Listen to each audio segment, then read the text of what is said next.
tremble. Were you there when they laid him in the tomb?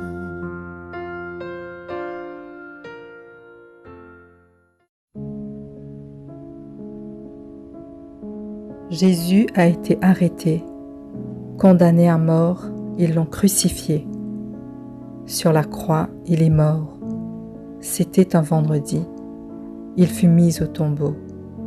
Aujourd'hui, samedi, c'est le jour du grand silence. Un silence qui habite le cœur de ses amis. Un silence qui habite peut-être aussi nos cœurs. Est-il parti? N'est-il plus là? Qui donc s'occupera d'eux, de nous? Non, c'est le silence de l'espérance. Le silence où l'on se souvient. Le silence où l'on se souvient que Jésus nous parle encore. Le silence où l'on se souvient de chacune des paroles qu'il a eues spécialement pour nous.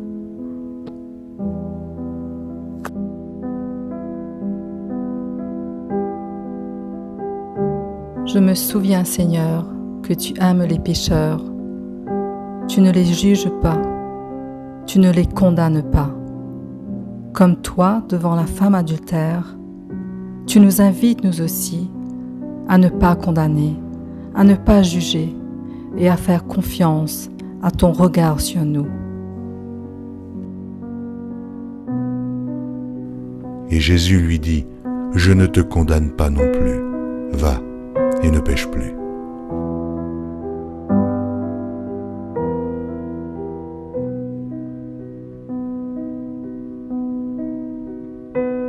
Jésus, quand je ne sais pas quoi faire, tu me dis toi-même de me tourner vers toi.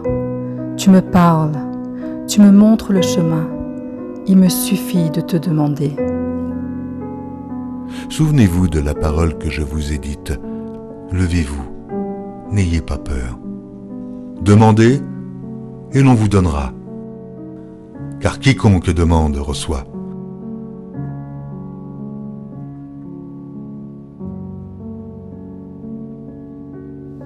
Tu veux que nous vivions dans la paix, Seigneur.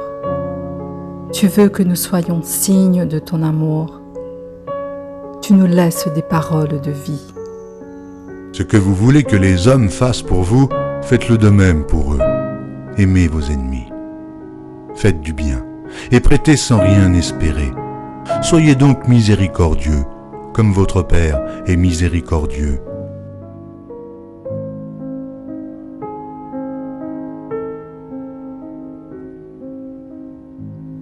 Il m'arrive d'être fatigué, découragé. Il m'arrive de penser qu'il n'y a plus d'espoir. Alors Jésus me dit, « Venez à moi, vous tous qui êtes fatigués et chargés, et je vous donnerai du repos. »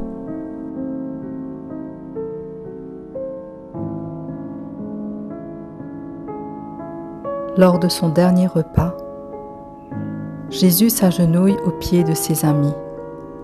Avec la plus grande tendresse, il prend dans ses mains les pieds de ses amis, il les lave et les essuie. Ses pieds blessés par la vie, blessés par la route. Ses pieds qui représentent aussi tous les endroits sombres de nos vies, de nos cœurs. Tu les laves, Jésus, et tu dis, « Si donc je vous ai lavé les pieds, moi, le Seigneur et le Maître, vous devez aussi vous laver les pieds les uns aux autres.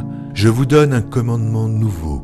Aimez-vous les uns les autres comme je vous ai aimés. Vous aussi, aimez-vous les uns les autres. Il n'y a pas de plus grand amour que de donner sa vie pour ses amis. Vous êtes mes amis. »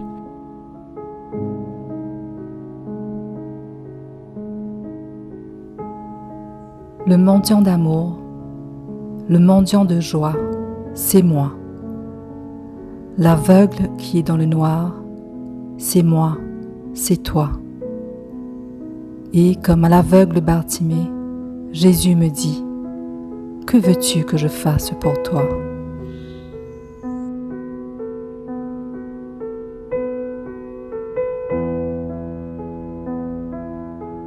Jésus est crucifié entre deux malfaiteurs, lui le Fils de Dieu, lui qui est amour. L'un des malfaiteurs dit à Jésus, « Souviens-toi de moi quand tu viendras dans ton royaume. » Jésus, sans hésiter, tu lui réponds, « Aujourd'hui avec moi tu seras dans le paradis. » En disant cela, Jésus, c'est aussi à moi que tu t'adresses.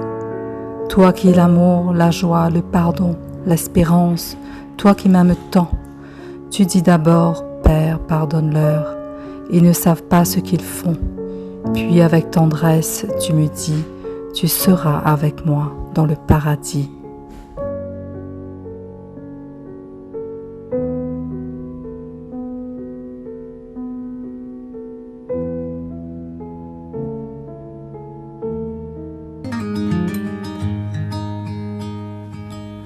Entre tes mains, j'abandonne tout ce que j'appelle le mien.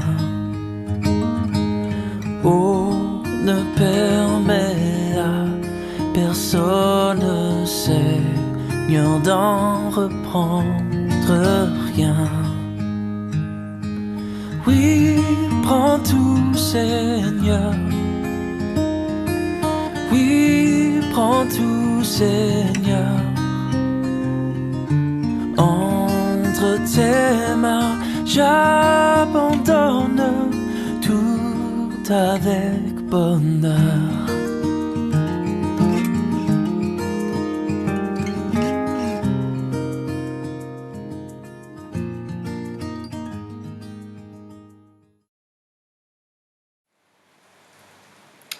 Bonjour le lycée L'Abandonné, bonjour les jeunes, les enfants, les parents, les catéchètes.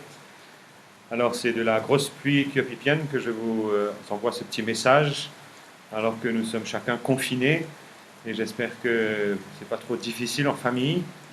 Je sais que certains ont la possibilité d'avoir un peu d'espace et de pouvoir ainsi ne pas trop être les uns sur les autres. Pour d'autres c'est peut-être plus difficile parce que les espaces sont plus réduits. Ici, ça se passe bien. Les prêtres avec qui je vis, donc nous avons des moments fraternels ensemble, des moments de prière qui sont retransmis en ligne tous les jours. Et je voulais simplement vous dire ma prière pour vous en ces jours saints que nous vivons, particulièrement à partir de jeudi saint jusqu'au dimanche de Pâques. Je prierai bien pour chacune de vos familles, pour chacun de vous, sachant que c'est assez dramatique d'être ainsi privé de ce qui compte le plus pour nous dans notre foi chrétienne, à savoir l'accès au sacrement, le fait de pouvoir se réconcilier dans la confession, le fait de pouvoir communier à l'Eucharistie. Donc malheureusement, voilà, vous êtes encore privé cette année de ces grands trésors et vous allez être privé donc de ces célébrations qui constitue pour nous comme le point le plus important de l'année, le sommet de l'année. Mais voilà, je voulais vous assurer de ma prière et de mes encouragements à prendre ces temps de prière en famille, à être attentif aussi, à méditer sur ces différents événements de la vie de Jésus que nous allons vivre dans la liturgie. Et vous pourrez donc, à travers tout ce que vous envoient les catéchètes, vous pourrez vous-même donc organiser ces temps de prière en famille et vous pouvez aussi suivre ce que nous proposons ici sur le site de la paroisse Sainte-Thérèse ou sur la page Facebook avec un temps de prière tous les jours à 15h et la messe, l'office tous les jours à 16h. Alors j'espère qu'on aura la joie de se retrouver dans pas trop longtemps pour pouvoir vivre aussi des moments en présence réelle les uns envers les autres. Et je vous donne la bénédiction du Seigneur et je vous confie à Marie, au nom du Père, du Fils et du Saint-Esprit. Amen. Et bonne fête de Pâques à chacun de vous.